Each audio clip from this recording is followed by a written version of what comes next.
जैनम जयतु शासनम।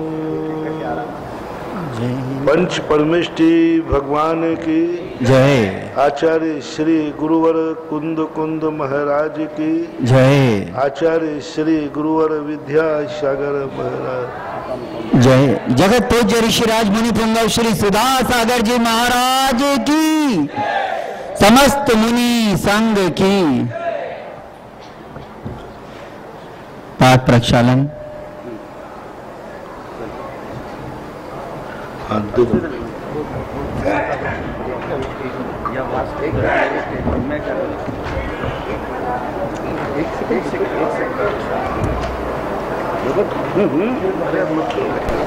चलो जाओ ये जाओ।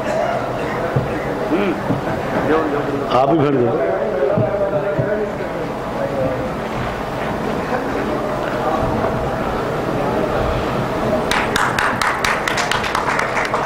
अपना प्रसंग चल रहा है कि जब व्यक्ति की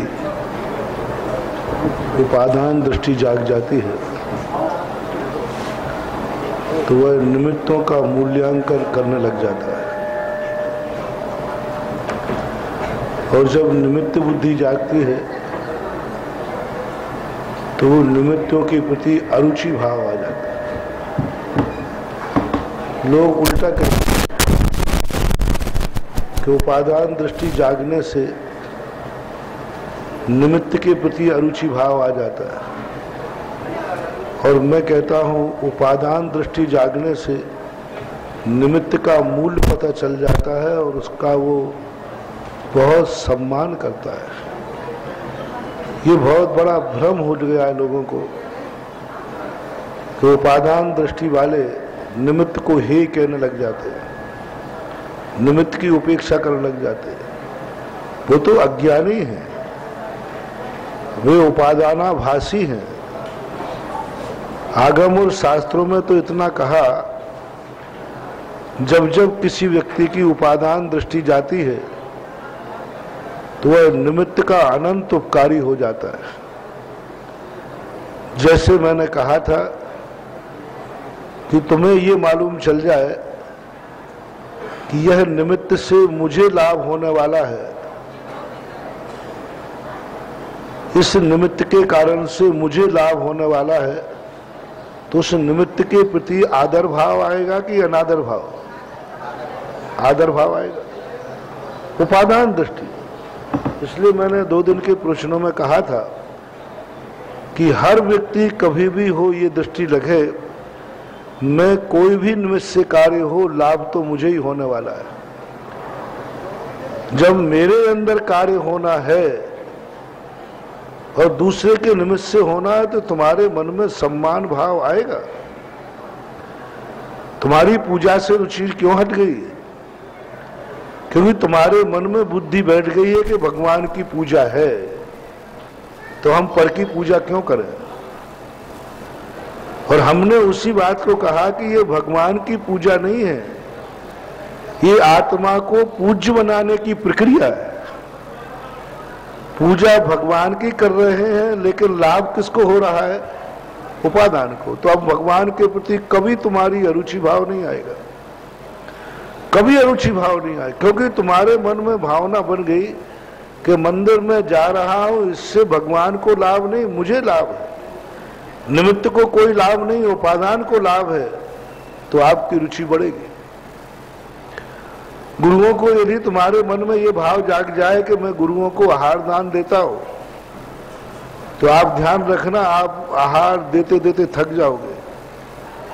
2-3 दिन महाराज नहीं आए तो चिड़चिड़े हो जाओगे, और तुम यही भाव करोगे कि हम तो चौका लगाने से हमारा भाव नहीं होता। क्यों नहीं होता? क्योंकि तुम महाराज को आहार देते हो ना, महाराज का पेट भरते हो ना, महाराज का रत्नत्रय पालन करते हो ना, ये निमित्त बुद्धि कहलाती है। जब जब तुम महाराज को निमित्त बना करके आहार देने का भाव करोगे, तुम थक जाओगे, आनंद नहीं आएगा। और जैसे तुम्हारे अंदर उपादान शक्ति जाग जाए कि महाराज को मैं आहार नहीं दे रहा हूं, मैं अपने पापों का क्षय कर रहा हूं, तो आप जिंदगी भर करोगे तो आप थकोगे नहीं। मैंने एक उदाहरण दिया था ना, एक नौकर दूसरे की दुकान पर नौकरी करता है, 4:30 बजे से घड़ी देखना शुरू, और वही व्यक्ति जब स्वयं की दुकान पर बैठता है तो पुलिस वाले को कहना पड़ता है साहब बंद करने का टाइम हो गया। क्यों? पुलिस को कहना पड़ता है भाई बंद करने का टाइम हो गया, और दूसरे की दुकान पर बैठा था तो 4:30 बजे से घड़ी देख रहा था। दोनों एक ही दुकान है, लेकिन अंतर क्या आ गया, यहां मुझे क्या लाभ होने वाला है, वो घड़ी देखेगा, और दूसरे स्थान पर वो कहेगा जितनी ज्यादा देर में बैठूंगा लाभ तो मुझे होना। इसी प्रकार से जब तुम्हें आहार देने का भाव आए कि मैं महाराज को आहार देना चाहता हूं, आप ज्यादा दिन टिकने वाले नहीं है। आप तो 2-3 दिन यदि कोई महाराज नहीं आए तो आप झुंझला पड़ोगे, और ज्यादा ही हुआ तो एक धमकी दे दोगे महाराज तक को, कमेटी से कहोगे कमेटी वालों सुनो महाराज को कह देना 8 दिन हो गए, और 1-2 दिन नहीं आए तो फिर ध्यान रखना जिंदगी में कभी चौका नहीं लगाऊंगा। ये धमकी दे सकते, बहुत जल्दी थक जाओगे, तुम्हारा सब कुछ नहीं लाभ होने वाला। अब यदि आपकी उपादान शक्ति जाग जाए कि मैं आहार महाराज को नहीं दे रहा हूं, अपने जीवन को धन्य कर रहा हूं, मैं अपने पापों का क्षय कर रहा हूं, मेरे अक्षय भंडार भर रहे हैं, मेरा जीवन धन्य हो रहा है, आप जिंदगी में कभी महाराज नहीं आएंगे तो भी आप पुरुषार्थ करने से नहीं चूकोगे, कभी तो आएंगे। और उपादान प्रधानी ये कहेगा महाराज नहीं आ रहा, देख तेरे यहां साल भर हो गए, बोले कोई फर्क नहीं पड़ता है, महाराज को पड़गान में तो कम से कम पुण्य बंद हो रहा है, अब वो थकेगा नहीं। महाराज नहीं आए तो भी नहीं थक रहा है, वो कह रहा है कि पड़गान में पुण्य बंद है, भाव करने में भी पुण्य बंद है कि मैं महाराज को आहार देना चाहता हूं। अब उसको कभी चिड़चिड़ापन नहीं आएगा, सालों निकल जाए तो नहीं आएगा। वो कहता है जितना मिल रहा है वह भी हमारे खाते में तो जा रहा है। इसलिए जैन दर्शन ने स्पष्ट कहा कि तुम निमित्त बुद्धि को हटा दो।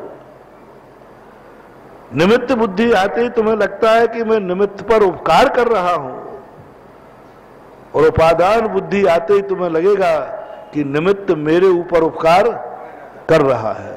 और जब निमित्त मेरे ऊपर उपकार कर रहा है तो हमारी पूजा के प्रति, भगवान के प्रति, नमोकार के प्रति, गुरु के प्रति, माँ बाप के प्रति, सबके प्रति उपकारी भाव आ जाएगा। सबके प्रति तुम्हारे परिणामों में ऐसा सम्मान भाव जाएगा।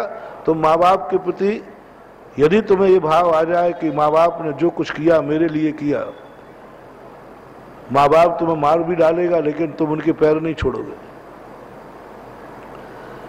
जितना भी दुनिया में सब कुछ है, आज हर व्यक्ति एक दूसरे पर थोप रहा है, मैंने तुम्हारे ऊपर बहुत उपकार किए हैं। मैंने सुनाया था ना परसों, एक माँ ने बेटे पे कहा बेटा मैंने तेरे ऊपर बहुत उपकार किए हैं। बोले क्या किया माँ? बोले 9 महीने पेट में पाला है।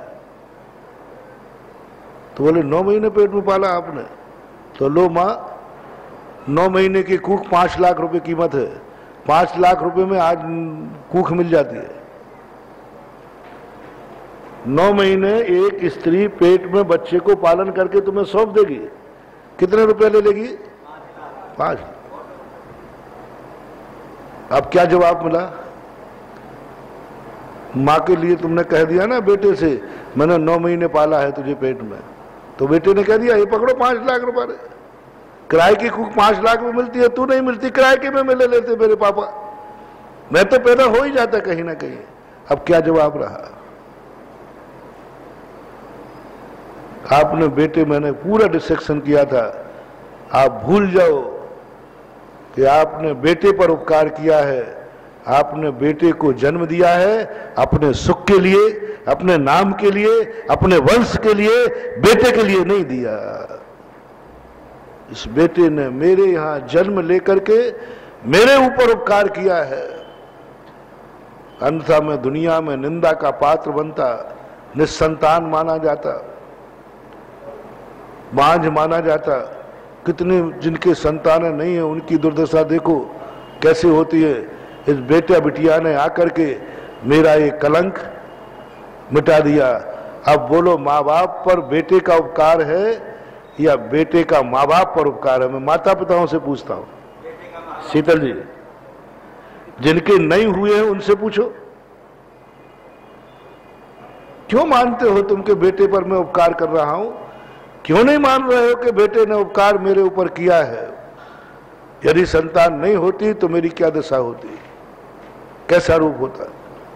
बेटे का उपकार मानो कि बेटे ने बिटिया ने जन्म लेकर के मुझे समाज में इज्जत के साथ जीना सिखा दिया, जीना सिखा दिया। आपकी शादी होते ही आप पत्नी को डांटते हो, मेरी बदौलत है जो टुकड़े मिल रहे हैं, नहीं तो ध्यान रखना। अब वो क्या डांटते हो?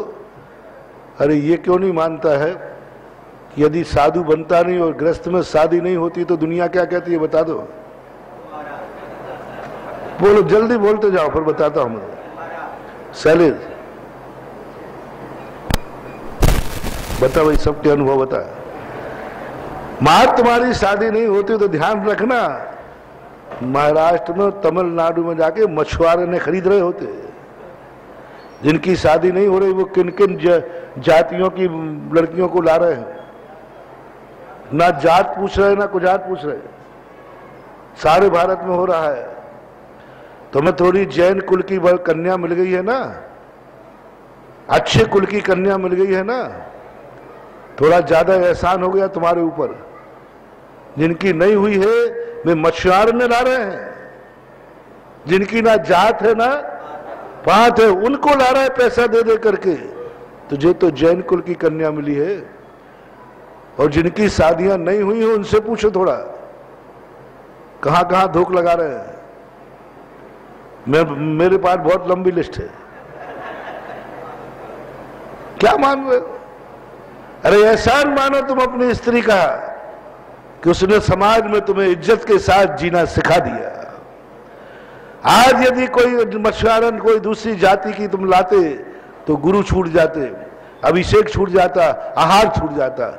एक कुलवंत कन्या ने तुम्हें वरण करके तुम्हारे ऊपर कितना बड़ा उपकार किया है कि आज तुम अपने गुरु के सामने इज्जत से बैठे हो। आज गुरु को आहार देने लायक हो, आज भगवान का अभिषेक, आज समाज में सम्मान के साथ जी रहे हो। किसकी बदौलत? स्त्री की बदौलत। उपादान दृष्टि लाओ ना कि इससे मेरे ऊपर क्या क्या उपकार हुए। एक दिन महानुभाव, आपसे मेरा कहना है, एक दिन आप लिस्ट बनाना आपकी जिंदगी में स्त्री ने क्या क्या उपकार किया आपके ऊपर। और नहीं होती दोनों बनाना, माइनस प्लस। नहीं होती तो कितना लाभ, और होती है तो कितना लाभ, कल्पना करना आप। और जिनके नहीं है थोड़ा उनका इंटरव्यू ले लेना।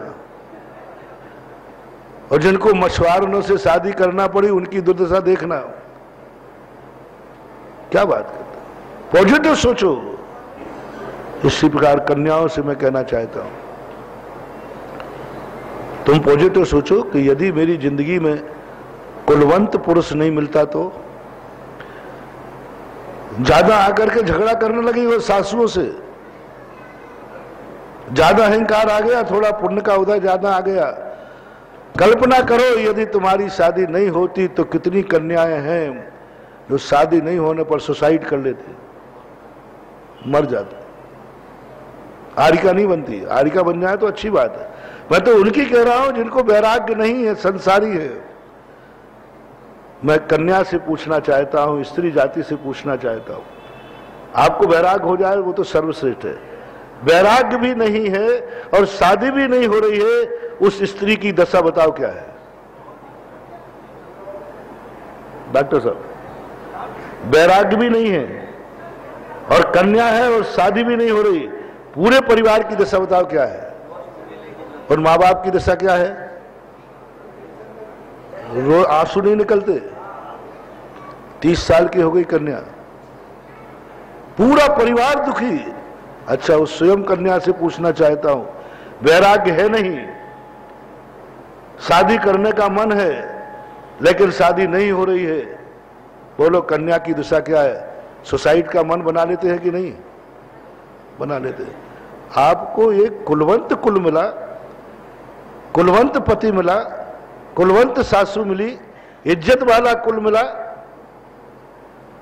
जहां मुनिराज आते हैं, जहां भगवान का अभिषेक होता है, जहां पर एक महाजन के नाम से इज्जत के साथ, उस कुल में आकर के भी तुम अपने परिणाम निर्मल नहीं रख पा रहे हो। उस कुल में आकर के भी झगड़ा, उस कुल में आकर के भी क्लेश। बंधु, बहुत बड़ा पाप बंद कर रहे हो। ये कर्म कहेगा, इतना अच्छा कुल मिलने के बाद तू राग द्वेष कसाय कर रही है, जा, एक दिन ऐसा आएगा तुझे अच्छा कुल ही नहीं मिलेगा। पॉजिटिव सोचो, कहो अपने पति से, जैसे हमने पति को कहा, मेरे कितने पुण्य के उदय हैं, मेरे जीवन का उद्धार हुआ, आप मेरी जिंदगी में नहीं आते तो मेरी जिंदगी का, आप देखना, आपके कभी लड़ने का भाव नहीं आएगा। पॉजिटिव। पिता को मैंने आज कह रहा हूं कि पिता बेटे को एहसान न ला दे, कभी डांटते समय ये ना कहे कि मैंने तुझे पाला है, इतना बड़ा किया है। नहीं तो आजकल के बेटे बहुत आगे के हैं, बहुत आगे के हैं। जैसे मां को जवाब दे दिया ना, ऐसे तुमने कहा बेटा मैंने तुम्हें इतना पढ़ा लिखा के इतना खर्चा किया, तो बेटा तुरंत आ जाएगा, पापा हिसाब कर लो।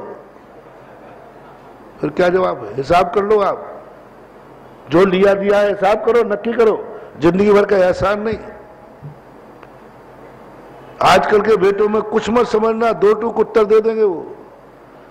तुमने उन पर एहसान लादा नहीं और उन्होंने तुमसे हिसाब किया नहीं। आप तो हिसाब दीजिए पढ़ाई का, नक्की करो, ये बार बार का कहना 10 लाख थे, 5 लाख थे, 20 लाख थे, 25 लाख थे, जो तुमने मेरे पे खर्च किए हैं ये पकड़ो। अब तो आप छुट्टी, आप फ्री, हम फ्री, क्या करोगे?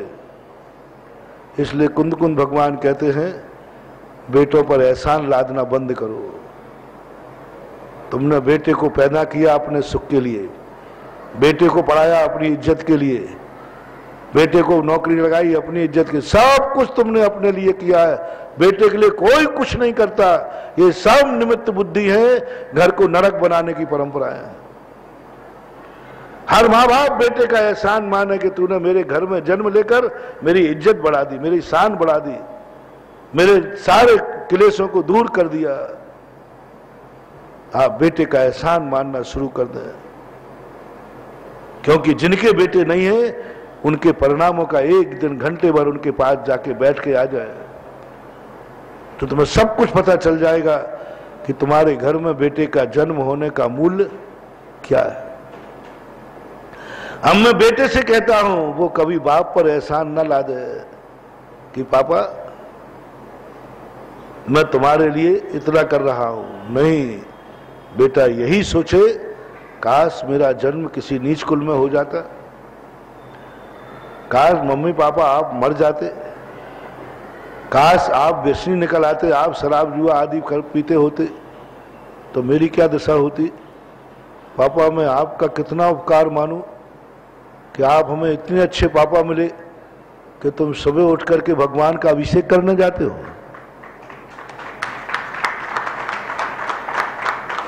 क्या किसी बेटे का बाप शराबी नहीं हो सकता? मैंने कितने पुण्य किए कि मेरे पापा सुबह उठकर अभिषेक करने जाते। पॉजिटिव सोच। मेरे पापा कितने पुण्यात्मा, सुबह जाके प्रवचन सुनते, स्वाध्याय करते। मेरे मम्मी पापा कितने हैं कि महाराज को आहार दान देते। हमारे मम्मी पापा कभी कोई गुटखा नहीं खाते, शराब नहीं पीते, रात्रि भोजन नहीं करते। कितने बड़े हैं, उनके गुण देखो। ओहो, काश मुझे इन सबसे रहित मिल जाता। अनंत उपकार है, माँ बाप इतने संस्कारवान है, इसलिए आज मुझे भी ये संस्कार मिल गया। बेटा पॉजिटिव सोचेगा ना तो माता पिता के चरणों में सिर रखेगा ना तो उठाए नहीं उठेगा, वो अनंत उपकार आ जाएगा। हर चीज में देखो आपकी भगवान के प्रति रुचि नहीं हो रही, मंदिरों के प्रति, आप थोड़ा सा पॉजिटिव सोचना शुरू कर दें, ये मंदिर किसके लिए है? मंदिर से भगवान को कितना लाभ है ये बता दो, कितना लाभ है? यदि तुम्हारी दृष्टि में मंदिर आ रहा है, नहीं, मंदिर मेरे लिए है और मेरे उपकार के लिए है। आपको मंदिर के प्रति इतना भाव आएगा जैसा तुम्हारे मकान के प्रति भाव आता है। मकान में थोड़ी सी रिपेयरिंग करना हो, तुरंत मिस्त्री को बता ले, मंदिर भी तो मेरे लिए है, मेरे ही मंदिर तो है, भगवान मेरे लिए तो बैठे हैं। आज मंदिर में भगवान बैठे हैं, किसके लिए? वो अपने लिए बैठे। एक बार मैंने कहा था कि व्यक्ति जब तुम्हें उपदेश देवे तो जल्दी नहीं मानना। खूब दान का उपदेश देवे, त्याग का उपदेश देवे, बहुत सारे लोग बहुत झाड़ने वाले आते हैं, लेकिन तुम कभी मानना मत, मेरी बात मान जाना। इस दुनिया में ठगिया बहुत है। तुम एक ही बात देखना कि जो वक्ता कह रहा है उसमें वक्ता का कोई स्वार्थ तो नहीं है। पूज्यवर समंतबद्ध महाराज ने कहा, धुनन शिल्प कर स्पर्शान मूर्जा किम अपेक्षते। वक्ता कोई अभिप्राय तो नहीं रख रहा है, वक्ता का कोई स्वार्थ तो नहीं है। यदि स्वार्थ है भैया तो ना तो दान देना ना त्याग करना, कभी मत देना, पहले देख लेना। लोग कहते हैं महाराज जी आप प्रवचन देते हो, जिस बात पर प्रवचन देते हो उसमें लोग पूरा सफल हो जाता है और लोग ऐसे पैसे भरसा देते हैं। अभी 4 लोगों में कीर्ति स्तंभ का शिलान्यास करके गए, वहीं लक्ष्मी बरस गई। ऐसे बरसे जैसे हजारों में भी नहीं बरसे। 11 लाख रुपए में शिलान्यास करने वाला 6 महीने घूमते तो भी नहीं मिलने वाला था, शायद खोजना पड़ता 2 मिनट में। क्यों? कई साधु मेरे से बहुत परेशान है और आचार्य से परेशान है, बहुत परेशान है। इसी बात से परेशान है कि ये किसी से कहते हैं नहीं, जबरदस्ती करते नहीं है, बस योजना बताई नहीं और दातारों ने उठाई नहीं। और मैं बार बार गला दबा के कहता हूं यहां बोलो तो भी नहीं दे रहे। तो 1-2 महाराजों ने तो हमसे पूछ ही लिया कि महाराज जी आप ऐसा वो मंत्र बताओ जो आप फेरते हो, आपके पास कोई वशीकरण मंत्र तो है कि आप कोई योजना रखने के पहले कोई मंत्र फेंक देते हो तो बेचारे सेठ सब बस में हो जाते हैं। मैंने कि विद्यासागर का चेला जिस दिन मंत्र का सहारा ले लेगा दूसरे को बस में करने के लिए, उसी दिन वो विद्यासागर का चेला ही नहीं कहलाएगा। मंत्र का प्रयोग दान के लिए, मंत्र का प्रयोग धर्म के कुछ नहीं करना। तो महाराज जी बात क्या है? मैंने बात कुछ नहीं है, दातार बस इतना सोचता है महाराज इतने दान की बात बोल रहे हैं, इसमें महाराज का स्वार्थ क्या है? महाराज का स्वार्थ क्या है? महाराज को क्या लाभ है? उसके मन में भाव आ जाता, अरे महाराज को तो कोई लाभ नहीं है, इसका अर्थ है हमारे उपकार के लिए बोल रहे हैं, बस ये बुद्धि आ जाती। मेरे भक्तों में कुछ नहीं है, मेरे भक्तों में एक धारणा बन गई है कि महाराज जो भी प्रवचन दे रहे हैं इसमें महाराज का कोई स्वार्थ नहीं है, मेरा ही उद्धार होने वाला है। यह धारणा लोगों को उछाल देती है कि नहीं दो। और महाराज आपके मन में किसी के घर में कलश स्थापन करने जा रहे हो तो तुम्हारा लोभ क्या है कि 1.25 लाख रुपया अपने संघ के खर्चा के लिए मिल जाएगा। तुम अपने स्वार्थ के लिए श्रावक का शोषण कर रहे हो और आचार्य विद्यासागर महाराज का संघ श्रावक के उद्धार के लिए उपदेश दे रहा है, बस इतना है, बस कुछ नहीं। एक घटना है एक स्थान की, एक व्यक्ति गुटखा खाता, उसके माँ बाप ने उसके ऊपर खूब मारा, खूब पीटा, खूब मारा पीटा।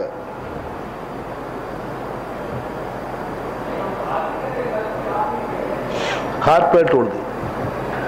माँ ने सेल्फास लाके रख ली, बोले बेटा गुटखा छोड़ दे, नहीं तो वे सेल्फास खा के मैं मरूंगी।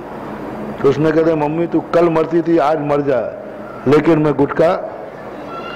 पापा से उसने कहा पापा आप मार डालो लेकिन मैं गुटखा नहीं छोड़ूंगा। उसकी पत्नी ने पूरे हथकंडे अपना लिए, 6-6 महीने पीहर जाके रही वो। उसने कहा मैं बिना स्त्री के रह जाऊंगा लेकिन गुटखा नहीं छोड़ूंगा। एक दिन वो प्रोशन में आ गया, उसके भाग्य से उस दिन गुटखा पे ऊपर प्रोशन हुआ। और प्रोशन फिर हमारा प्रोशन तो तुम जानते हो, जिस पे हो जाए तो आगम से तर्क से स्वहानि परहानि, यह लोग परलोक सब तरफ से किया उदाहरण के द्वारा। और उसने सभा में गुटखा छोड़ दिया और घर जाकर मम्मी पापा से बोलता मम्मी पापा आज से मर जाऊंगा लेकिन अब गुटखा नहीं खाऊंगा। सब घर वालों ने कहा, सारे घर वाले उनके मम्मी पापा मुझे परिचित थे, वे आ गए, बोले महाराज जी आप में कोई जादू तो है। मैंने कहा भैया मुझे पता नहीं। बोले आप में कोई जादू है, पक्का है। मैंने बात क्या हुई? बोले मेरे बेटे ने गुटखा छोड़ दिया। यानी आप प्रोशन के पहले कुछ, हम थोड़ा सा प्रोशन के पहले यूं करते हैं, ये इसलिए करते थोड़ा सा मन को अल्लाह करें। तो लोग कहते बस यही में तुम्हारा गड़बड़, इसी में तुम किसी को बुलाते हो। यूं करने का अर्थ है आपका कोई देवता को बुलाने का ये संकेत है। और फिर मैं यूं करता हूं, इसका अर्थ है आपने बस अब समझ गए कि आप मंत्र मंगलाचरण करने के पहले ऐसे करता हूं, गुनगुनाता हूं। बोले ये सी में आपका रहस्य छुपाया, मैंने पकड़ लिया। मैंने कि भैया मेरे पास कोई मंत्र नहीं, बात क्या हुई है तो बताओ, अभी कोई मंत्र तंत्र की बात ही नहीं है। बोले महाराज मेरे बेटे ने गुटखा छोड़ दिया। छोड़ ही नहीं सकता वो, आपका नाम भी लेकर। मैंने कहा, बोले महाराज क्या जाने गुटखे का स्वाद। बोले वो आपके संबंध में ऐसा बोलता था। महाराज को क्या पता गुटखा का स्वाद क्या होता है, क्या मजा होता है। महाराज को मैं नहीं मानता हूं, ना मैं गुटखा छोड़ूंगा। उसने गुटखा छोड़ दिया और मैंने उसको मारा पीटा, सेल पास की गोलियां रख ली, प्रश्न नहीं छोड़ा। अच्छा मैंने कहा मुझे मालूम नहीं था कि वो कब छोड़ गया। बोले महाराज, मैंने कहा ऐसा हुआ? बोले हाँ। मैंने कहा उसको बुलाओ। उसको बुलाया। मैंने कहा मैं तेरे कारण से बदनाम हो रहा हूं। मैंने कहा बेटा मैं तेरे कारण बदनाम हो रहा हूं कि मैं प्रोचन के पहले कोई जादू करता हूं, कोई वशीकरण करता हूं, मैं बदनाम हो जाऊंगा। बता तूने मैंने कौन सा जादू किया? मैं तो तू कभी आते ही नहीं मेरे पास, मैं जानता भी नहीं ज्यादा। बोले महाराज कोई जादू नहीं किया आप। मैंने कहा तू इतना बता दे तूने गुटखा कैसे छोड़ दिया। मम्मी पापा ने छुड़ाया कि नहीं? बोले इन्होंने तो बहुत छुड़ाया। फिर उसने पूरी कहानी बताई। बोले महाराज जी जब भी ये गुटखा छुड़ाते थे, गुटखा छुड़ाने में हमें इनका खुद का स्वार्थ दिखता था। ये मेरे लिए नहीं छुड़ाते थे। मम्मी कहती थी बेटा देख मैंने तुझे इसलिए पैदा नहीं किया, इसलिए 9 महीने इसलिए नहीं रखा कि तू बाद में गुटखा खा तू मर जाएगा, मेरे बुढ़ापे का क्या होगा। मैं समझ लेता था ये गुटखा खाने में मेरा स्वार्थ नहीं, इसका स्वार्थ है। पापा भी यही कहते इतना बड़ा व्यापार है, धंधा है, इसको कौन चलाएगा। तो मैं समझ लेता हूँ पापा भी। और ये पत्नी दिन भर क्या कहती थी, तुम्हें कुछ हो गया तो फिर मेरा क्या होगा, मैं विधवा हो जाऊंगी, कौन पूछेगा, इसलिए तुम गुटखा मत खाओ। देखो तो मैंने समझ लिया ये भी गुटखा छुड़ा रही, किस लिए? अपने लिए। जितने लोगों ने कहा सबने अपने अपने स्वार्थ, यदि तुम्हें कुछ हो गया तो मेरा क्या होगा। तो इतने पैसे बर्बाद करता है, मालूम मैं कैसे कमा के लाता हूं। मैंने समझ लिया ये सब स्वार्थ है। सुतदारा हो ये न सीरी, सब स्वार्थ के हैं भीरी। जब कोई मर जाए ना तो तुम थोड़ा गौर से सुना करो। जब कोई मरे और रो रहे हो तो रोते समय वो कुछ बोलते हैं, तो एक आध बार गौर से सुनना, थोड़ा गौर से सुनना इस शब्द का। मैंने एक दो बार सुन लिया इसलिए कह रहा हूं। हर व्यक्ति अपने लिए रो रहा होगा, बाप रो रहा होगा, बेटा क्या सोचा था मैंने, क्या सोचा था, अब क्या होगा। माँ अपने पत्नी रो रही, अब मेरा क्या होगा, इन बच्चों का क्या होगा। यानी एक व्यक्ति मरने वाले पे नहीं रोता, सब किस पे रोते हैं, अब मेरा क्या होगा। ज्ञान जी की पत्नी बीमार हो गई, ये रोते मेरे लिए पास पहुंचे। सही बताना, उसके लिए रो रहे थे कि अपने लिए रो रहे थे? झूठ मत बोलना, झूठ मत बोलना। पत्नी से भी पूछ लेना, तुम बीमार हो जाओ तो वो रोती है, वो पूछना भाई तू क्यों रो रही मेरे मरने पर ही बता। अंदर की बात पता चलेगी, मैं तुम्हारे मरने पर नहीं रो रही हूं, तुम्हारे मरने के बाद मेरा क्या होगा, बस वो कल्पना ला करके मुझे रोने को बाध्य कर रहा है। इसलिए मैंने नहीं छोड़ा। मैंने कि अब क्यों छोड़ दिया? बोले महाराज मैं 1.5 घंटे तक आपको देख रहा हूं, गर्मी का समय था, पसीना पसीना हो रहे हैं, आपके ओंठ सूख रहे हैं, एक टाइम भोजन पानी कर रहे हो, और आपका मेरे से हम लोग गुटखा खावे तो आपके मुनि पद पे क्या प्रभाव पड़ना, हम नरक जावे तो क्या प्रभाव पड़ना। आपका ना पैसा लग रहा है, हम जिंदा रहें तो आपको कोई लाभ भी होने वाला नहीं है। आपको क्या पड़ी जो आप इतना 1.5 घंटे हो गए उदाहरण दे रहे हो, ये दे रहे हो, वो दे रहे हो, पसीना पसीना हो रहे हो। महाराज का क्या स्वार्थ है मैं गुटखा छोड़ दूं तो? इनको कोई कमीशन मिलेगा, वेतन मिलेगा, इनका मुनि पद में बढ़ोतरी हो जाएगी। तो मैं 1.5 घंटे से बराबर यही सोचता रहा कि महाराज का क्या स्वार्थ है। तो मेरे मन ने कहा देख, अभी तक सारे अपने अपने स्वार्थ के लिए तुझे त्याग करा रहे थे, आज जो गुरु बोल रहे हैं ना, इनका तो कोई स्वार्थ नहीं है। बस मेरे मन ने कहा बेटा आज चूक गए तो दुनिया में कोई बचाने वाला नहीं। गुरु का तो कोई स्वार्थ नहीं है, क्या लेना देना उनका, वो तो मुझे जानते भी नहीं है, उनको क्या लेना देना है।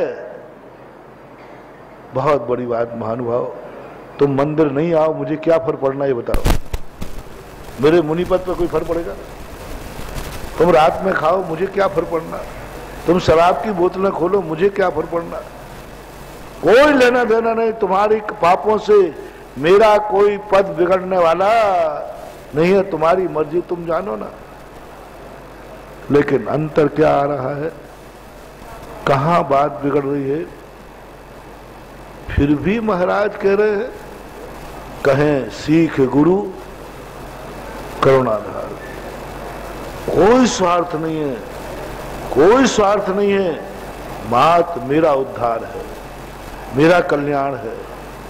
मैं बचूंगा कैंसर से, महाराज ने कहा ना, मैं बचूंगा अकाल मरण से, मेरी माँ की खुशी लौट आएगी, मेरे पिता की खुशी लौट आएगी, मेरी पत्नी विधवा होने से बच जाएगी, मेरे बच्चे अनाथ होने से बच जाएगा। महाराज को क्या लाभ? यदि मैंने छोड़ दिया तो मुझे और मेरे को लाभ होने वाला है, महाराज को तो कोई लाभ हानि नहीं, दोनों में नहीं।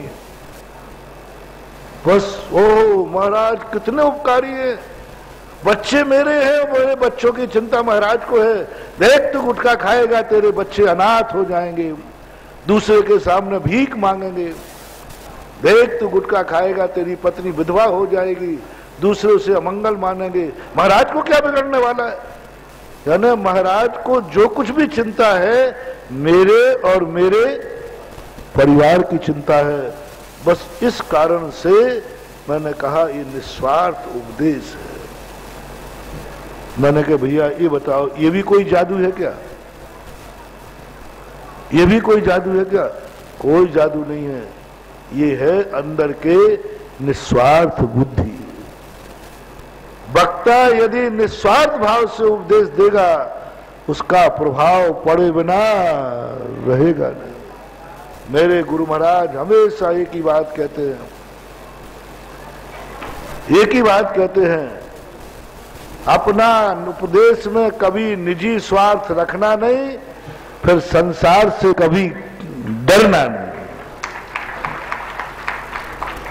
सारा संसार भी विरोध में आ जाए तो कोई चिंता नहीं करना, अपना निजी स्वार्थ नहीं रखना, अपने निजी कोई भी आजीविका का साधन नहीं बनाना, ख्याति पूजा लाभ का साधन नहीं बनाना। इस पद से हमें ख्याति पूजा लाभ चाहिए, इस पद से हमें बहुत हुकूमत चाहिए, इस पद से हमारे लिए बहुत पूजा पाठ चाहिए, धन दौलत चाहिए। इसके लिए कभी अपनी शक्ति का प्रयोग नहीं करना। शक्ति का प्रयोग करना भी पड़े तो जगत कल्याण के लिए करना, अपना स्वार्थ नहीं, कोई स्वार्थ। ऐसे ही स्वार्थ नहीं रखना जैसे परोपकाराय तरु प्रसूति, परोपकाराय दुहंति गावः, परोपकाराय सताम विभूति। परोपकार के लिए पेड़ में लगते पेड़ कभी अपने फल नहीं खाता है। तरु न खावे अपने, नदी न पीवे अपना जल, अपना जल नदी नहीं पीती। गाय न पीवे अपना दुग्ध, माता कभी अपना दूध नहीं पीती। कैसा संस्कार है।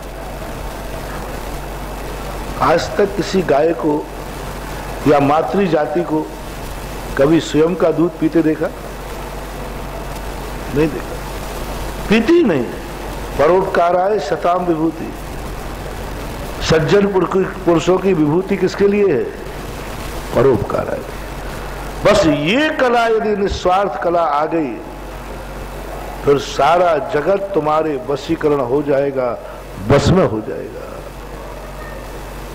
निस्वार्थ भाव से उतना खूंखार जिसने माँ बाप को भी इतना कह दिया और छोड़ दिया, मात एक बुद्धि निस्वार्थ।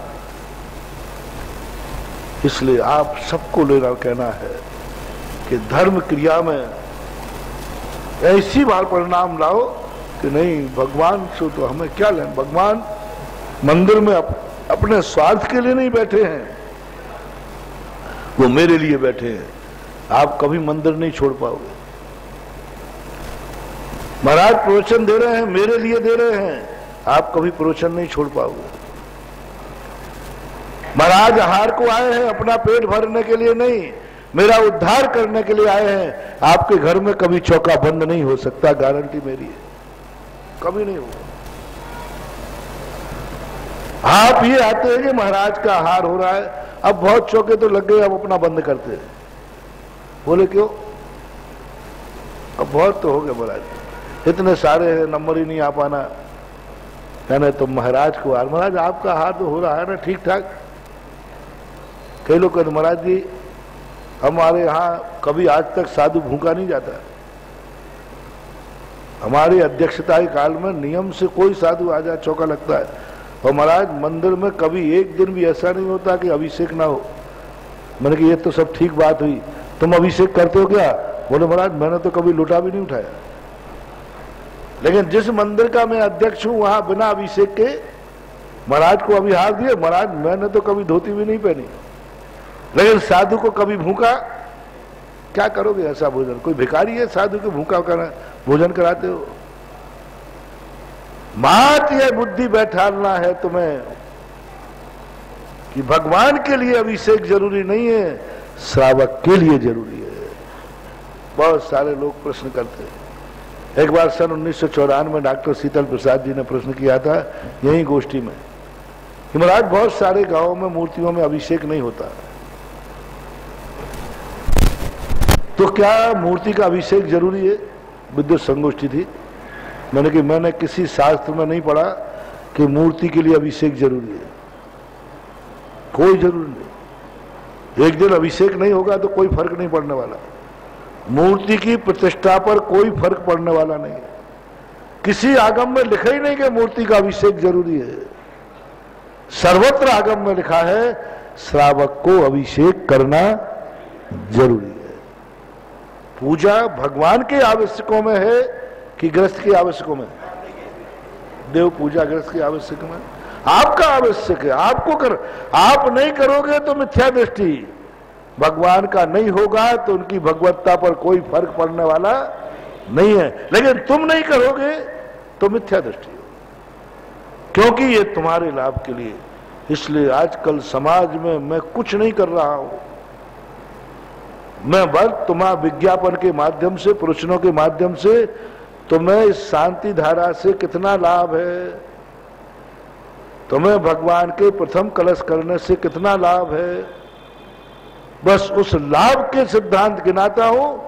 और जैसे व्यक्ति को ये पता चल जाए कि मुझे लाभ है, फिर व्यक्ति कहता है कितने में मिले शांति धारा तो लूंगा। पहले उल्टे रुपया देते थे मंदिरों में अभिषेक कराने के लिए, बड़े बड़े शहरों में, बड़े बड़े तीर्थ क्षेत्रों में पुजारी लग गए थे, अभिषेक का पैसा। अभिषेक, भगवान के अभिषेक पूजन के लिए पुजारी पैसा देना पड़ता था, 2-2, 3-3 हजार रुपया।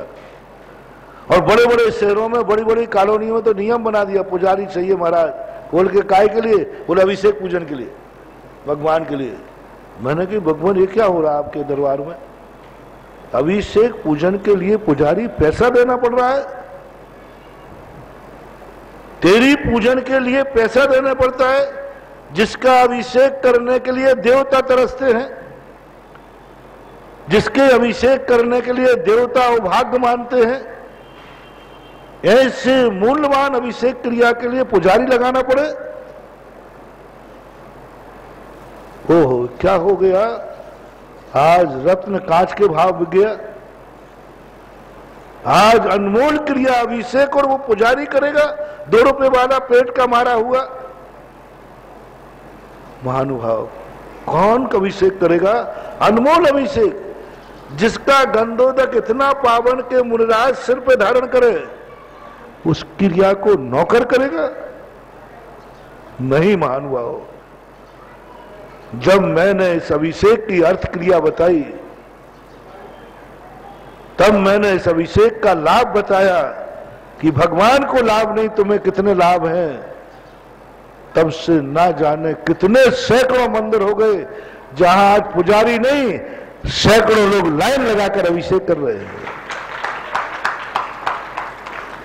आजकल तो मैंने एक और नियम बना दिया, जिस तीर्थ क्षेत्र पर पुजारी अभिषेक करेगा उस तीर्थ क्षेत्र को मेरा आशीर्वाद नहीं। भक्त कहां गए? मर गए क्या भक्त? जितने तीर्थ क्षेत्र, सब तीर्थ क्षेत्रों पर भक्त तैयार किए मैंने। रणथंबोर जंगल में है, 18-13 किलोमीटर दूर, 1.5 किलोमीटर पहाड़ी चढ़ो, शेर चीता मिलते हैं। उन्होंने कहा महाराज मैं पुजारी लगा दूंगा। मैंने कहा मैं क्षेत्र के दर्शन करने ही नहीं जाऊंगा। भक्त कहां गए? भगवान का अभिषेक और पुजारी करेगा। भक्त कहां गए? एक दिन प्रवचन दिया, 180 बच्चों ने नियम लिया कि हम जाकर के प्रतिदिन भगवान का अभिषेक रणथंबोर जाके कर। 7 दिन के 7 मंडल बना दिए। सोमवार को फलाने भक्त जाएंगे। जैसे उन्होंने घोषणा की, एक दातार ने गाड़ी घोषणा की, विनय बाबू अहमदाबाद वालों ने। एक व्यक्ति ने कहा जो वहां अभिषेक करने जाएंगे वो मेरा नाश्ता पानी करके आएंगे। ऐसे अवभाग्य 13 किलोमीटर आए दिन बच्चों को शेर चीता मिलता है। आज 5-6 साल हो गए, उस मूर्ति का पुजारी अभिषेक नहीं करता, भक्त अभिषेक करते। प्रतिदिन शांति धारा होती है जंगल में। आज वो क्षेत्र जहां पर कोई अभिषेक करने वाला नहीं था, चाबी चमत्कार में थी। सालों सालों तक मंदिर ही नहीं खुलता था,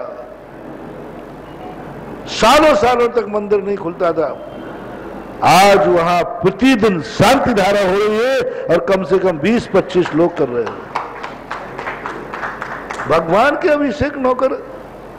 इतना लाभ उन लोगों को हुआ जब से उन्होंने निज अभिषेक करना शुरू किया, बहुत लाभ। आज जो शांति धारा अभिषेक का चारों तरफ गंधोदक का प्रचार, मात्र मैंने कुछ नहीं किया, इस गंधोदक का आपको लाभ कितना है, भगवान को नहीं। आपको लाभ कितना है, बस ये लाभ मैंने बता दिया और गारंटी देता हूं। ऐसे तो तुम बनिया बातों में नहीं आता, पक्का है।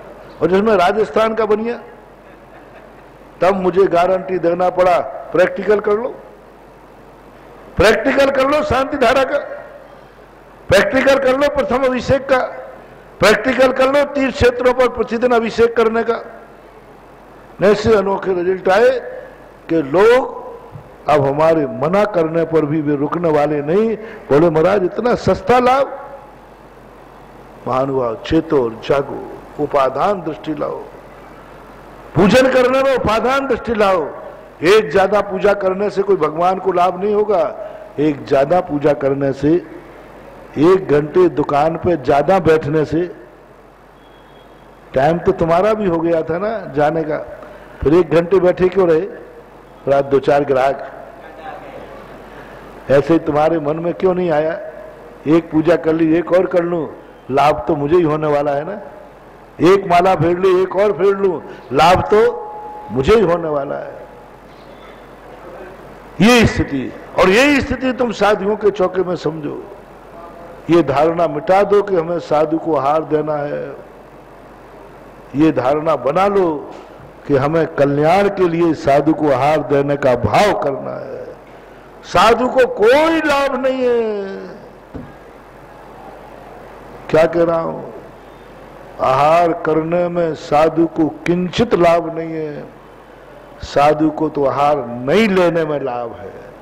बोलो, आहार करने से तपस्वी कहलाएगा कि आहार नहीं करने पर? तपस्वी कब कहलाएगा? नहीं कर। मैं तो तपस्या से नीचे आता हूं। शास्त्रों में स्पष्ट लिखा, तो मेरा तो डिमोशन होता है, लेकिन तुम्हारा प्रमोशन। अरे भाई, वो घर है क्या? धर्मात्मा घर है जहां सदा चौका लगता है। महाराज आवे तो नहीं आवे तो। अपना स्वार्थ लाओ, अपना निजी उपादान लाओ, महाराज के ऊपर नहीं। महाराज तुम्हें निमित्त है। निमित्त बन करके, मैंने कहा ना एक बार, यदि पेट भरने के लिए आहार होता तो महावीर स्वामी टिफिन की व्यवस्था करते कि श्राव को महाराज लोगों के लिए कमरे में एक एक टिफिन भेज दिया करो। भूख मिट जाती टिफिन से, पक्का है। उन्होंने कहा नहीं, हे श्रमण, तुम्हें आहार करने नहीं भेज रहा हूं, तुम्हें एक श्रावक के उद्धार करने का निमित्त बना रहा हूं। आहार चर्या मुनिराज के लिए नहीं है। आहार चर्या की जो विधि है वह श्रावक के उद्धार के लिए है। उसके लिए तुम निमित्त बनो। कमरे में बैठ के खा लोगे, इससे क्या बनने वाला है? तुम जाओ श्रावक के यहाँ, निमित्त बनो, उसके घर को धन्य करो, उसके अन्न को धन्य करो, उसके जीवन को धन्य करो। उसके पापों का प्रक्षालन करने में तुम निमित्त बनो। पापों के प्रक्षालन करने में तुम निमित्त बनो। मात पेट भरने के निमित्त मत बनाओ। हमसे कहा गया, श्रावक को तुम पेट भरने का निमित्त मत बनाओ, तुम ऐसी मुद्रा लेके जाओ कि श्रावक के कल्याण का तुम निमित्त बन जाओ। कैसे करेगा वो कल्याण? कैसे होगा उसका घर पवित्र? कैसे फैलेगी उसके घर में पवित्र वर्णाएं? क्योंकि वो तो 24 घंटे आराम परिग्रह में लिप्त है। उसका घर तो प्रसूत का ग्रह और मरघट के अलावा कुछ है ही नहीं। तुम पहुंच जाओगे तो उसका घर उससे थोड़ी देर के लिए गुरुद्वारा बन जाएगा, गुरु का घर बन जाएगा, पावन हो जाएगा। जाओ, उनका उद्धार करो। बहुत प्रारंभ की घटना है।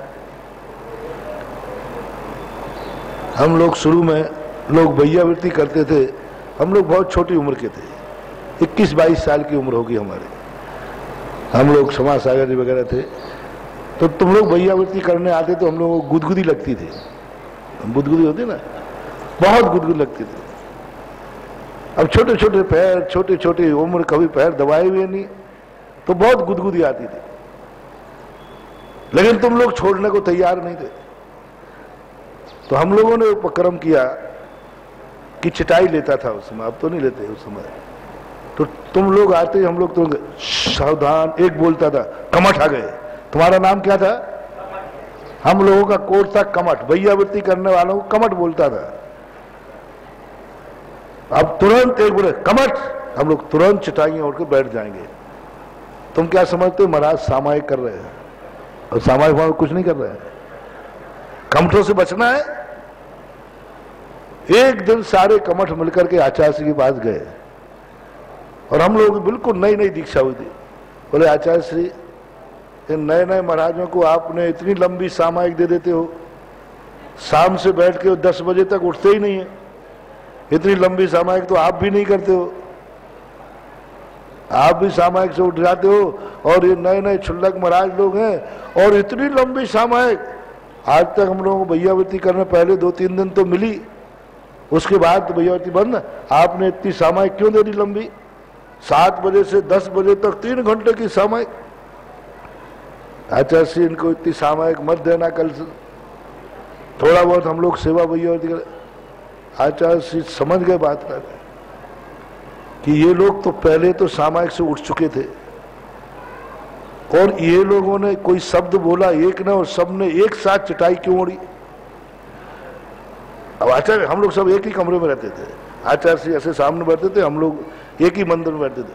तो आचार्य देखते थे कि रोज को कोई ना कोई एक इशारा करता है और सबकी चटाई एक साथ बंद क्यों होती है? कोई ना कोई प्लानिंग तो है। और जैसे ही भैयावृत्ति वाले बाहर जाएंगे चटाइयां, तो आचार्य श्री तो अब गुरु से बड़ा कौन होता है। आचार्य श्री ने सोचा ये लोग हमारे ऊपर उल्टा आरोप लगवा रहे छोकरे कि हमने क्षुल्लकों को इतनी लंबी सामायिक दे दी, और ने दी नहीं थी। तो आचार्य श्री ने एक श्रावक से कहा, चटाई हटा के देखो क्या कर रहे हैं। तो चटाई, अब हम लोग को मालूम नहीं इशारा क्या कर दिया, हम लोग तो आराम से ऐसे बैठे थे, उसमें से देखते थे चटाई में से कि कमर गए कि नहीं गए।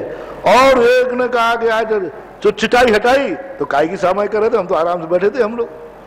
अरे महाराज जी, हम लोग तो सोच रहे सामायिक कर रहे हैं आप। और फिर जो उन्होंने पैर पकड़े, इतनी गुदगुदी आई कि हम लोगों के रो पड़े, हम लोग आंसू आ गए गुदगुदी में, पर कमठों ने नहीं छोड़ा, पैर पकड़ पाए, वो भी आचार्य की आज्ञा में, अब तो छोड़ने का। और हम लोगों को इतना रोना आया, इतना रोना आया, आंसू टपक गए, लेकिन किसी ने दया नहीं की। महाराज जी, अभी तक मुझे पता नहीं था, आचार्य की आज्ञा मिल गई कि आप सामायिक नहीं कर रहे, आप भैयावृत्ति से डर रहे हैं, हम भैयावृत्ति छोड़ेंगे नहीं। सवेरे हम लोग आचार्य श्री पास पहुंचे, जो मूल प्रसंग है। आचार्य श्री, हम लोग अभी जवान हैं, छोटी सी उम्र है, हम लोगों को भैयावृत्ति की जरूरत नहीं है। तो आचार्य श्री क्या कहते, मैं बूढ़ा हो गया हूं क्या? अरे मैंने कहा कि आप बूढ़े हो गए? नहीं, हम लोगों को कोई जरूरत नहीं है, और हम लोगों को ऐसा लगता है गुदगुदी आती है, ये होता बहुत। आचार्य का ऐसा करो, श्रावक लोग हैं, आपके पास किस बहाने से आएंगे? 24 घंटे में आपको कब छुएंगे? ये तो कभी सामायिक करना नहीं। आप सामायिक से उठते हो, उस समय इनको छूने मिल जाता है, इनको एनर्जी मिल जाती है, इनको तुम्हारे जीवन का और तो कोई समय है नहीं। इसलिए भैयावृत्ति 2 प्रकार की होती है। एक भैयावृत्ति जब स्वयं को जरूरत है, और एक भैयावृत्ति जब श्रावक को जरूरत है। इसलिए जो तो मन भैयावृत्ति जो कराते ना, ये जरूरत नहीं है अपन को। इस बहाने से श्रावक 2 मिनट तुम्हारे निकट बैठ जाता है, छू लेता है, तो इनके उद्धार के लिए थोड़ी करा लिया करो, थोड़ी सी करा लिया, वो छू कर चले जाए। मैं भी इसलिए कराता हूं, मेरे कोई पैर दुखते हैं क्या? आचार्य भी कुछ ज्यादा वो तो नहीं थे, बोले मेरे भी नहीं थे, लेकिन चलो इनका मन संतुष्ट। मैंने कहा ये आचार्य श्री भी श्रावकों के पक्ष में गए। अब वो लोग, हम दिन भर क्या करें, अब रात में तो कमठ को आना ही है, तो दिन भर बैठे बैठे पैरों को यूं करता रहता था, जब गुदगुदी की आदत मिट जाए।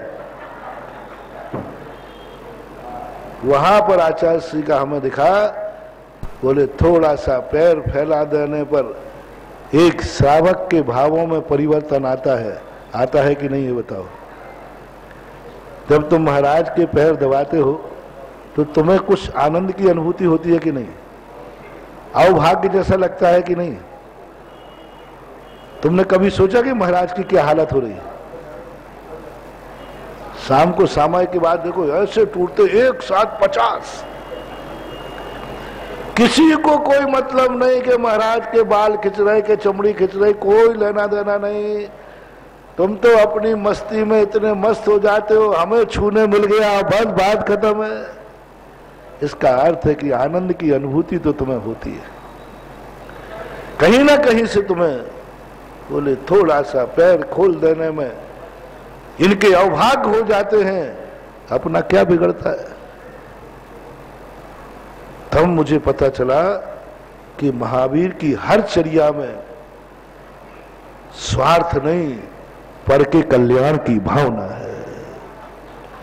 इसलिए कहा कि तुम्हारा क्या बिगड़ता है, उसके दरवाजे चले जाओ ना। नहीं मुझे भूख लगी, अभी हाल मैं कहता हूं श्रावकों से, मेरे श्रावक बड़े भक्त मुझे कष्ट नहीं देंगे, ऐ श्रावक को कल से एक टिफिन भेज देना, भगवान आ जाएंगे। अपना बहुत बड़ा प्रभाव है। और जयपुर में सागर, अरे ये तो अपना भक्तों का गढ़ है। महावीर कहते नहीं श्रमण, टिफिन आ जाने तेरा पेट तो भर जाएगा, लेकिन एक श्रावक के घर का उद्धार होने से रह जाएगा। ऐसा काम करो ना, दोनों हाथ में लड्डू हो, तेरी क्षुधा भी तृप्त हो जाएगी और एक श्रावक का उद्धार भी हो जाएगा, उसका घर पावन हो जाएगा, उसके हाथ पावन हो जाएंगे, उसका परिवार पावन हो जाएगा और सारा मोहल्ला आकर खड़ेगा कि धन्य है ये श्रावक जिसके घर मुनिराज आ गए, उसको तुम्हारे कारण से इज्जत मिल जाएगी। चक्रवर्ती किसी के दरवाजे नहीं जाता और राजा श्रेयांश के दरवाजे पहुंच गया, किसकी बदौलत? इतना पुण्यात्मा भगवान ऋषभदेव उनके दरवाजे रुककर हार जाए, उसकी इज्जत इतनी बढ़ जाएगी कि चक्रवर्ती ने खुद हस्तिनापुर जाकर के राजा श्रेयांश को दान तीर्थ प्रवर्तक की उपाधि दी। तो ये है परोपकार का भाव, महान भाव। आप लोगों से इसी प्रकार के निमित्त आज बड़े नैमित्तिक कार्य हो रहे हैं। देखो ये महोत्सव हुआ, इतना बड़ा महोत्सव हुआ, लोगों की कुछ की दृष्टि तो इसी पे रहती है, महाराज जी पैसों का क्या होगा। ध्यान रखना, लोग यहाँ बोलियां बोलते हैं, लोग मुनीम लोग वहां तुरंत बता देते आज कितनी। कमेटी को मालूम नहीं कि कितनी की बोली हुई, पट्टा को मालूम है कि आज बोली। अरे अभी तो लोग चल रहे हैं कि ये महोत्सव सुधा सागर ने बाहुबली घोमटेस वाले नहीं, पिक्चर वाले को भी फेल कर दिया। क्या गजब की, अरे लोग लगे हैं गिनने में, उनको ये नहीं हो रहा है कितने लोगों ने अपने जीवन को धन्य कर दिया, उनको ये लग रहा है पैसे का क्या होगा। अरे उन भक्तों ने तो पैसा छोड़ दिया है और तुम पैसों को गिर रहे हो, यानी उन्होंने तो ये छोड़ दिया कि पैसा तो पाप है और अभिषेक करना पुण्य है। उन्होंने तो धन पाप मान के छोड़ा और अभिषेक पुण्य मान के किया, और तुम वो पापी हो कि उस पाप को ही गिनने में लगे हो।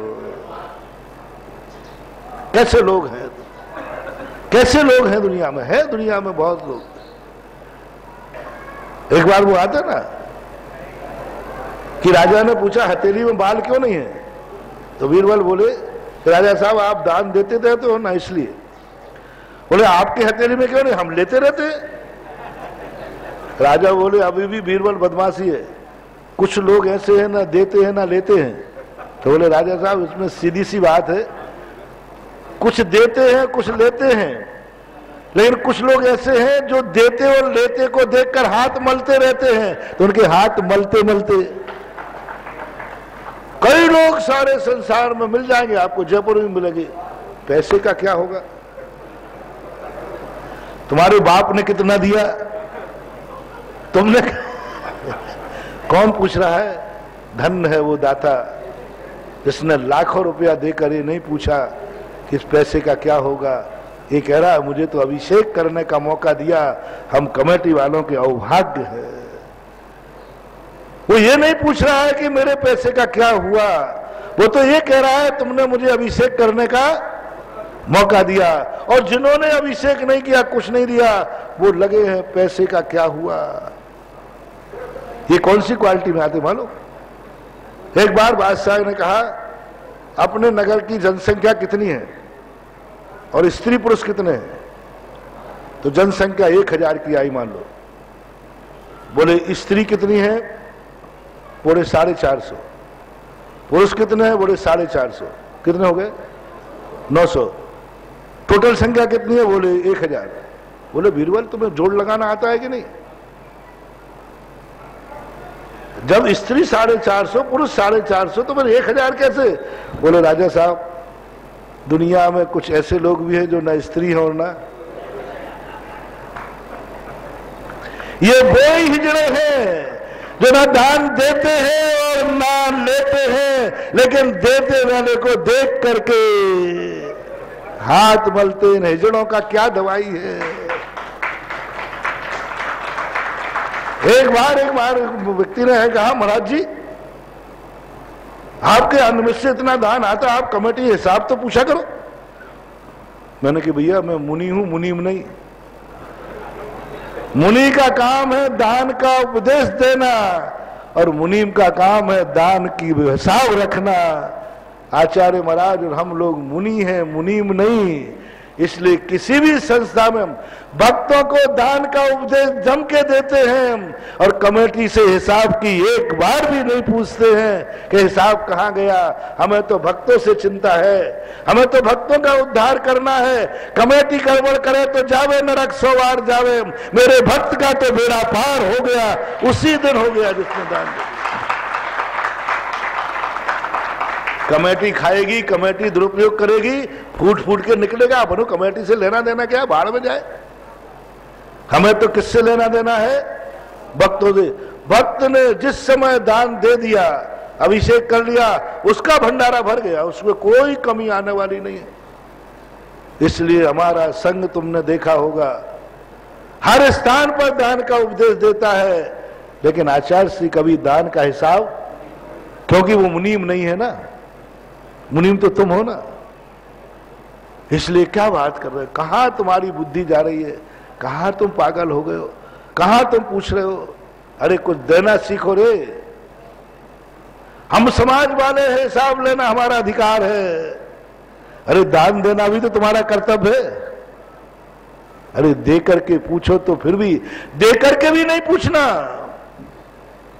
दान देने के बाद ऐसा देना चाहिए जैसे नारियल चढ़ा दिया ना, अभी नारियल को कौन उठाएगा?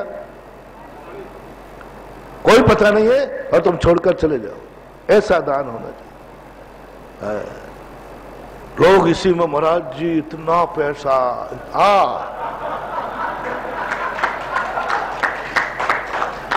ये क्या जादू हो रहा है?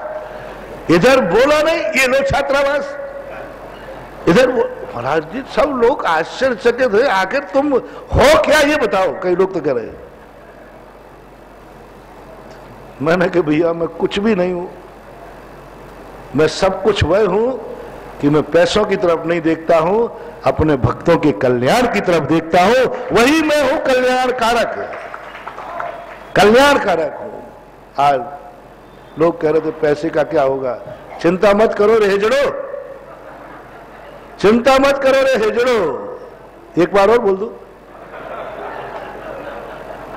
जिस भक्त ने सुधा सागर के आशीर्वाद से दान दिया है, उसके एक एक पैसे का सदुपयोग होगा।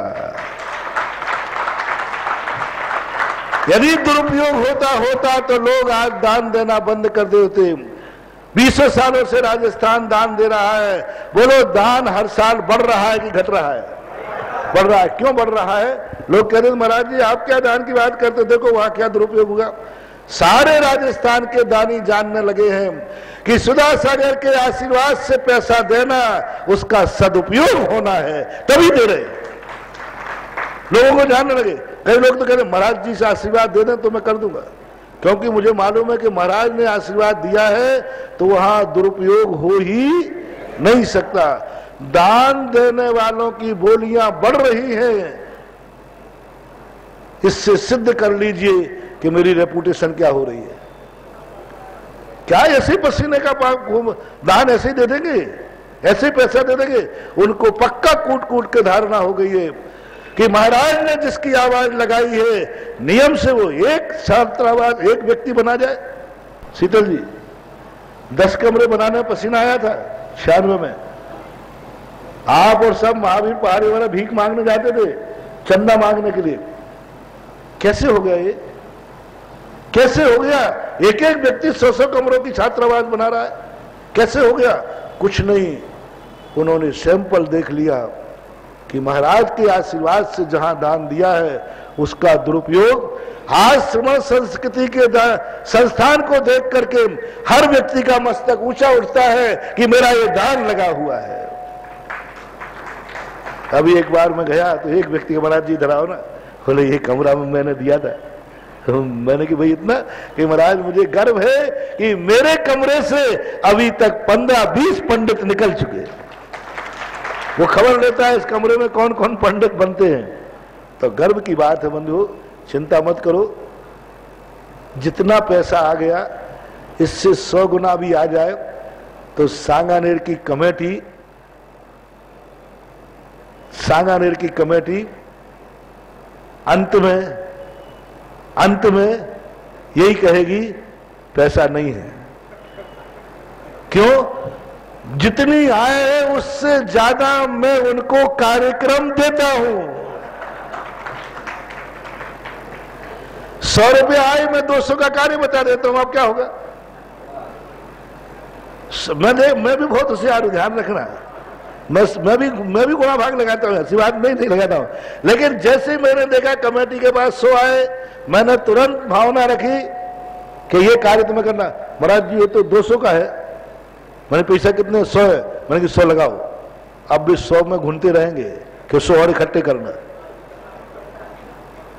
आज तक जितने तीर्थ क्षेत्रों पर पैसा आया कमेटियों से जाके पूछो, आज उनके महीने की अंतिम तारीख के बिल बकाया रहते। इतना काम बता।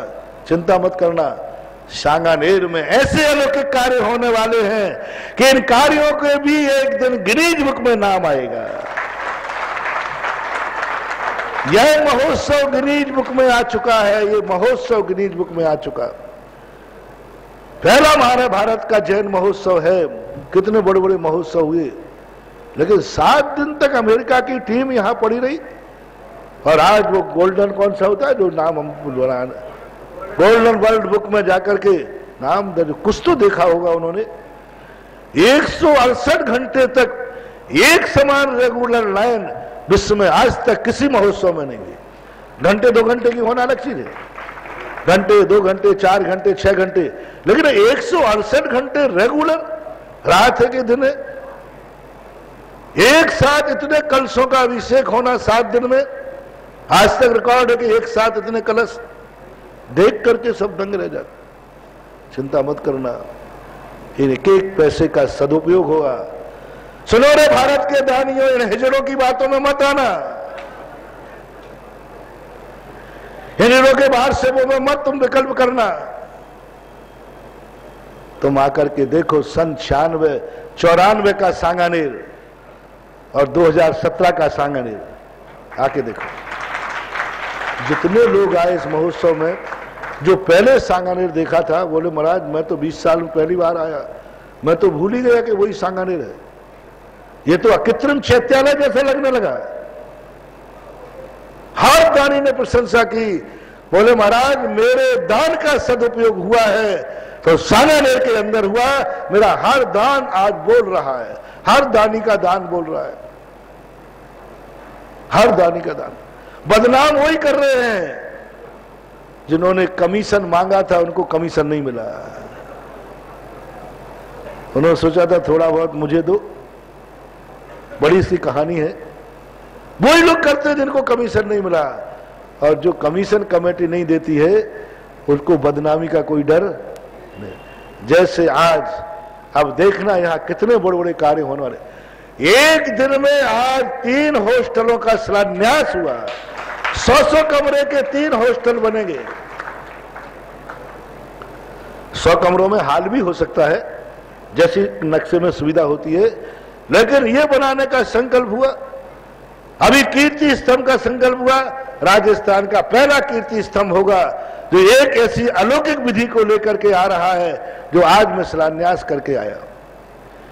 यहां देखना किस प्रकार का योजनाएं बनाई जा रही हैं, और मंदिर भी देखना। शायद तुम्हारी हमारी जिंदगी में ये मंदिर में ऐसा होगा कि शायद देवता भी इस मंदिर के लिए सदा वंदना करने आएंगे। अभी तो कभी कभी आते हैं, फिर सदा वंदना करने आएंगे।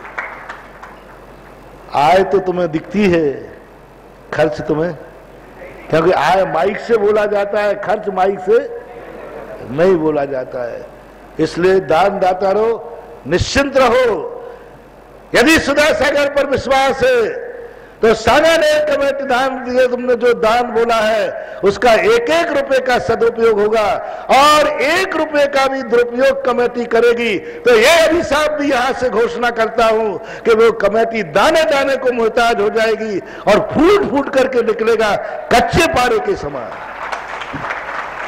कच्चा पारा होता ना, ये मेरे भक्तों का दान है, ये मेरी भक्तों की श्रद्धा का दान है, ये मेरे भक्तों के पसीने का दान है, ये हमारे भक्तों के समर्पण का दान है। रे कमेटी वालों कान खोलकर सुन लो, 1 रुपए का दुरुपयोग हुआ तो तुम्हारी वो दशा हो जाएगी कि तुम्हें भिखारी में, भीख में भी दाना मिलने वाला नहीं है। फूट फूट करके निकलेगा कच्चे पारे के समान। ये सांगानेर के बड़े बाबा, सांगानेर के सुधा सागर के भगवान के श्रद्धा का दान है, ये ध्यान रखना। जिस इष्ट देव को मैंने इष्ट देव माना, जो मेरी श्रद्धा के केंद्र हैं, आस्था के केंद्र हैं, उनके यहां दिया हुआ दान तुम करके तो दिखाओ। 1 रुपया यहां वहां का, रोड पे आ जाओगे, भीख मांगोगे, खाने के लाले पड़ जाएंगे और वैसा फूट फूट के निकलेगा। ये तो हुई कमेटी को हिदायत। ये किसको हुई हिदायत? और भक्तों को क्या दिया? यदि तुम्हें सुधा सागर पर विश्वास है तो चिंता मत करो, तुम्हारे दान का 1-1 रुपए का सदुपयोग कराऊंगा और होगा। और जब तुम आगे देखने आओगे तब तुम्हारी गर्व से छाती फूलेगी कि मैंने महोत्सव में इतना दान दिया था, आज वो मेरे सामने बोल रहा है और मैं देख रहा हूं। और सब लोगों ने देखा सांगानेर कितना छोटा था। आज हमारे सामने अजय बाबू हैं, आज उन्होंने कितना बड़ा संकल्प, कितना बड़ा विकल्प किया। अजय गंगवाल क्या नाम? और एक छात्रावास बच्चों के लिए, समाज के लिए। आजकल मैंने नियम बना लिया, हर धार्मिक कार्यक्रम के साथ एक ना एक सोशल काम जरूर होना चाहिए। हर तीर्थ क्षेत्र के साथ एक सोशल काम होना चाहिए। सोशल काम मैंने 3 चुने हैं। एक विद्यालय, दूसरा छात्रावास, कि विद्यालय बनाओ, छात्रावास बनाओ, बच्चियों के छात्रावास बनाओ, बच्चों के छात्रावास बनाओ। और आचार्य सिंह ने एक लघु कुटीर उद्योग किया है, हथकरघा, या उस तरफ तुम लोग जाओ। यानी ये सोशल कार्य हर चीज में। चांदखेड़ी में विद्यालय खोल के आया, बिजोलिया में खोला, आमा में खोला। जहां जहां जिन जिन तीर्थ क्षेत्रों को आशीर्वाद चाहिए उनको 1-1 सोशल कार्य हाथ में लेना ही पड़ेगा। और सांगानेर ने तो एक अपनी जमीन पर इतना बड़ा विद्यालय खुलवा दिया था, श्रीमंत सरस्वती संस्थान, जो आज सारे भारत में सांगानेर की जय जयकार बुलवा रहा है। और अब सांगानेर में 2-2 हॉस्टल और खुलने वाले हैं, बच्चों का, बच्चियों का और धार्मिक। ये 3 हॉस्टल। अजय बाबू, तुम कोई साधारण काम नहीं कर रहे हो। बनाया होगा संगी जी ने मंदिर, लेकिन संगी जी के मंदिर की पूजा करवाने वाले हॉस्टल को अजय गंगवाल बना रहा है, परिवार एक व्यक्ति। कोई साधारण काम नहीं कर रहा है। वहां पर देखिए आप, खजुराहो के अंदर मंदिर बनाने वाले ने प्रशस्ति लिखी, जो इस मंदिर की रक्षा करेगा मैं उसके दासों का दास बनने को तैयार हूं। आज जो हॉस्टल यहां ये खोलने जा रहे हैं, यह हॉस्टल संगी जी ने मंदिर बनाया उससे कहीं अनंत गुना पुण्य कमा रहे हैं, क्योंकि इस मंदिर में जब वो बच्चे आकर पूजा पढ़ेंगे संगी जी की आत्मा खुश हो जाएगी कि मेरे मंदिर में इतने बच्चे पूजा कर रहे हैं, इतने बच्चे दर्शन कर रहे हैं। सोचो एक हॉस्टल खुलने से इस मंदिर को, ये मंदिर तो छोटा पड़ना है, बहुत छोटा पड़ना है। अभी तो इसने पैर फैलाए नहीं है, अभी तो विष्णु कुमार ने विक्रिया की नहीं है। और जिस दिन विष्णु कुमार विक्रिया करेंगे तब देखना आदिनाथ के बाबा का वैभव। और ये हॉस्टल में सुनो रे गिनती लगाने वाले हिजड़ो, लो अब सांगानेर काम कर रहा है।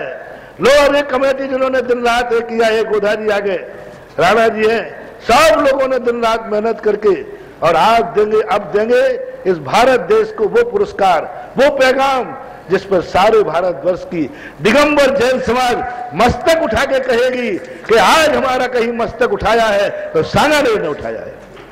आज जैसे सुमन संस्थान को देख करके हर भारत का मुनि भक्त गर्दन उठा के कहता है कि आज सांगानेर संस्थान ने हमें मुनि भक्त पंडित दिए। आज 10 लाख क्षण पर्व की गद्दियों पर जहां मुनियों को गालियां दी जाने लगी थी, आज सांगानेर के संस्थान ने उन मंदिरों में मुनियों की जयकार बुलवा दी। जहां मुनियों को गालियां शुरू हो गई थी, आज उन्हीं मंदिरों में श्रीमंत संस्कृति विरोधी पंडित जाकर के मुनियों की निंदा करते थे, जिसे आप स्मारक कहते हैं। और आज उन्हीं मंदिरों में संस्थान से बच्चे जाकर के आपके मुनियों की जयकार बुलवाते हैं, पूजा कराते हैं, श्रीमंत संस्कृति का झंडा लहराते हैं। ये मस्तक दुनिया में ऊंचा उठाया तो किस धरती ने उठाया? सांगानेर। आदिनाथ बाबा की जो जमीन थी, इसी सांगानेर वाले बाबा की जमीन थी, उसी जमीन पर विद्यालय बना करके इस सांगानेर की भूमि ने श्रीमंत संस्कृति का झंडा ऊंचा उठाया। अब ये सांगानेर की भूमि लौकिक आचार विचार पर जा रही है कि लौकिक विद्यार्थी जो यहाँ पढ़ने आते, सीए, सीएस, पढ़ाई आई, एमबीए जो भी पढ़ने आते, इंजीनियर, वो पढ़ने वाले छात्र यहाँ होटलों में रहते हैं, उनको लूटा जाता है। बच्चियां जिनके साथ शोषण किया जाता है, जिनके साथ क्या क्या नहीं किया जाता मैं मुंह से नहीं बोल सकता हूं, वे बच्चियां, वे बच्चे सांगानेर के आदिनाथ की छाया में बढ़ करके अपने चरित्र की भी रक्षा करेंगे, अपने कुल की भी रक्षा करेंगे, अपने धन की कमाने की भी रक्षा करेंगे और अपनी लौकिक शिक्षा में भी ऊंचाइयां छुएंगे। धर्म और कर्म आज वो छात्रावास का शिलान्यास अजय बाबू का परिवार कर रहा है। बहुत बड़े गर्व की, गौरव की बात है। मैं तो कह रहा हूं हर मंदिरों के साथ एक एक ऐसे सोशल कार्य होना चाहिए। और अजय बाबू तुमने बहुत कार्य किए होंगे, लेकिन ये जो संगी मंदिर की छाया में आप कर रहे हो, ये छोटा सा बीज, मैं इसको छोटा सा बीज कहूंगा, ये छोटा सा बीज तुम्हारी जिंदगी में बरगद के समान फलेगा और तुम खुद कहोगे कि मैंने जब से सांगानेर से जुड़ा हूं तब से मेरा सब तरफ से मैंने आकाश की ऊंचाइयां छुई हैं। जो जो भारत में सांगानेर के मंदिर से जुड़ा है, अच्छे मन से, बेईमानी से जुड़ा उससे नहीं, बुरे भाव से जुड़ा उससे नहीं, जिसने सांगानेर मंदिर को अपनी जिंदगी का शेयर बनाया, ख्याति पाल पूजा की, अपनी जिंदगी के लिए स्वार्थ से माया, वो धूल में मिल गया, वो धूल में मिल गया। ऐसे सैकड़ों उदाहरण है। जिसने यहां बेईमानी की है वो धूल में मिलेगा, मिल रहा है और मिलेगा। ये हमारे सांगानेर के मंदिर का अतिशय है। जो भी बुरी दृष्टि डालेगा वो चूर चूर हो जाएगा, जो भी बुरा विचारेगा वो चूर चूर हो जाएगा, और जो अच्छी दृष्टि डालेगा, जिसने श्रद्धा से सांगानेर भगवान को हृदय से स्वीकार किया है, वो आकाश की ऊंचाइयां छू रहा है, जिसका नाम है सुधा सागर। मैं कह रहा हूं मैंने इनको श्रद्धा से स्वीकार किया है। आज मैं जो कुछ भी हूं सब आदिनाथ भगवान की श्रद्धा का परिणाम। मुझे देखकर सारे जगत को मेरा कहना है कि तुम सच्चे हृदय से ईमानदारी के साथ सांगानेर बाबा को स्वीकार करो, फिर तुम्हारी दिन दूनी रात चौगनी विकास कैसे नहीं होता मेरा दावा है। तुम दिन दूने रात चौगने बढ़ोगे। श्रद्धा और आस्था के बल पर इस परिवार ने एक मिनट नहीं लगाया, एक क्षण मात्र में ऐसे कार्य की योजना की अपनी स्वीकृति दी। पूरे परिवार के लिए बहुत बहुत आशीर्वाद। ऐसे परिवार पर हमारी जैन समाज को गर्व होना चाहिए, और गर्व ऐसा गर्व होना चाहिए कि हमारी समाज में ऐसे श्रेष्ठी हैं जो धन का दुरुपयोग नहीं सदुपयोग करना जानते हैं। अभी अपन को शिलान्यास करने चलना है, थोड़ी देर के लिए वहाँ चलेंगे, जब तक कमेटी इनको सम्मान करके फिर वहाँ चलते हैं। आज हमारे निष्कम सागर का उपवास भी है। एक छात्रावास का शिलान्यास हो चुका है, इस बारे में घोषणा करें श्री शीतल चंद जी साहब। एक समर संस्थान में भी शिलान्यास करने आया। आज उस समय जब हमने संस्थान खोला था, लोग कहते थे वहां कौन पढ़ने जाएगा, वहां कोई नहीं जाने वाला। आज वो संस्थान कम पढ़ने लगा। 100 कमरों का छात्रावास, 100 कमरों का छात्रावास राणा जी वगैरह ने सबने बनाया था। 3 मंजिल का छात्रावास आज कम पड़ रहा है, और इतना कम पड़ रहा है कि आज हमें वहां फिर 100 कमरों का एक छात्रावास और बनाने का शिलान्यास करके आया हूं। और वह शिलान्यास किया है वो भी एक व्यक्ति ने, आदिनाथ भगवान का परम भक्त। आज भारत में सबसे श्रेष्ठ यदि परम भक्त कोई है शास्त्रों में तो उसका नाम है सुशील मोदी नगर। आज दिल्ली में रहने वाला व्यक्ति सन 1994 या 99 से जुड़ा है। हर महीने आकर बाबा को धोख देता है। बाबा वो एहसान नहीं कर रहा है, बाबा के चरणों में जितना झुका है वो उतना आकाश में ऊंचा उठा है। और उनके कुंवर साहब थे, क्या नाम, सौरभ, जो भी नाम है, कुंवर साहब ने आकर के एक ऐसा हॉस्टल बनाने का जिसका शिलान्यास आज मैं करके आया हूं।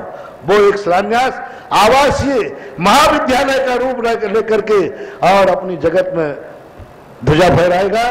तो वो सुशील के लिए और उनके कुंवर साहब के लिए बहुत बहुत आज आशीर्वाद कि तुम भली नहीं आ पाए, लेकिन तुम्हारा कार्य मैंने कर दिया, तुम्हारे गुरु ने कर दिया।